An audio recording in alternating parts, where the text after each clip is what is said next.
Well, this is the 10th anniversary for MountainFest. It actually got started when we started a sports and special events person at the Convention and Visitors Bureau. The very first phone call they fielded was two guys from Fairmont. They called in and said, "You should have a motorcycle rally in Morgantown, West Virginia, and this is the reason, and this should be the date, and this is the reason." And they talked about the highways, when there were other events, so vendors would be traveling from one to the other.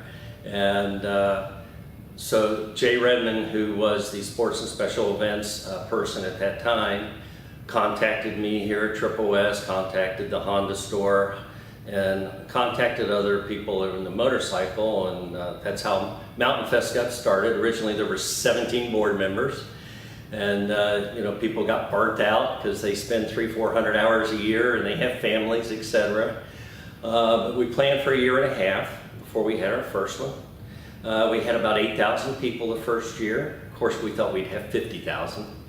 And it's growing from there. In year 7, we were a little over 60,000. Year 8 and 9, we had some weather issues, and we were down around the 50,000 mark. This year, we're up in pre-sales about 1,000. Of course, our entertainment for our 10th anniversary has really stepped up this year. We're bringing Uncle Ted back. You know, Ted Nugent is controversial, but in West Virginia, he seems to draw a lot of people, and people buy a lot of tickets. And we have Big and Rich with Cowboy Troy, and on Thursday night, we have the Jackal, which is Jesse James Dupree from Full Throttle Saloon, and we have lots of other bands. This year we have 2 stages in the infield, so there's music going at all times.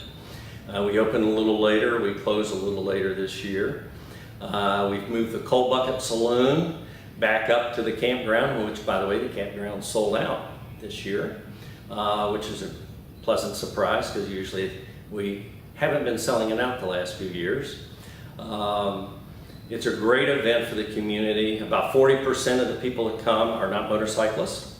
They are actually want to enjoy the music, and of course we have these stunt teams, and you don't have to be a motorcyclist to have fun watching. Everybody's like going to the parade that we have on Saturday. You don't have to, like a motorcycle, it's like taking WVU percussion and multiplying it times 100, it gets right in your chest, and so that happens on Saturday. Of course, www.wvmountainfest.com, the complete schedule, the breakdown of every act we have, the tribute bands, and I'm telling you, some of the tribute bands will surprise people. There's these 3 young fellas that are 2 brothers and a cousin that do Jimi Hendrix.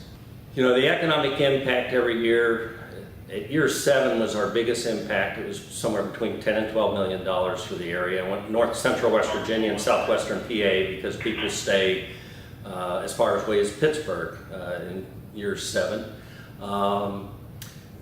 The last couple of years it's been in an 8 to 10 million. We believe it's going to jump back up this year. But you have the entertainment, the stunt teams, and of course this year it's our 10th anniversary, and for whatever reason I started saving all the magazine articles, and we've been in 16 or 17 national publications, and it's been very positive. And we have all the merchandise over the years. We have when the vintage bike shows, we have those books. We have the guitars, as you can see behind us from each year. They sign 2 guitars each year, and one we raffle off for charity. Over the first 9 years, we've donated over $600,000 to charity. In addition to the economic impact in north central and southwestern PA and West Virginia, it has created a motorcycle enthusiasm throughout the state with travelers. Each year somebody brings somebody new. Motorcyclists by nature are always looking for their next trip, and they always come back with another couple. And if you were to talk to West Virginia Tourism or stop at any of the rest stops in the state, they would tell you since MountainFest started that motorcycle touring is extremely high in our state, and they correlate it directly with MountainFest. So it's been a great experience. It's tiring, and you stress all out, and people say, like for instance, wasn't Ted Nugent great?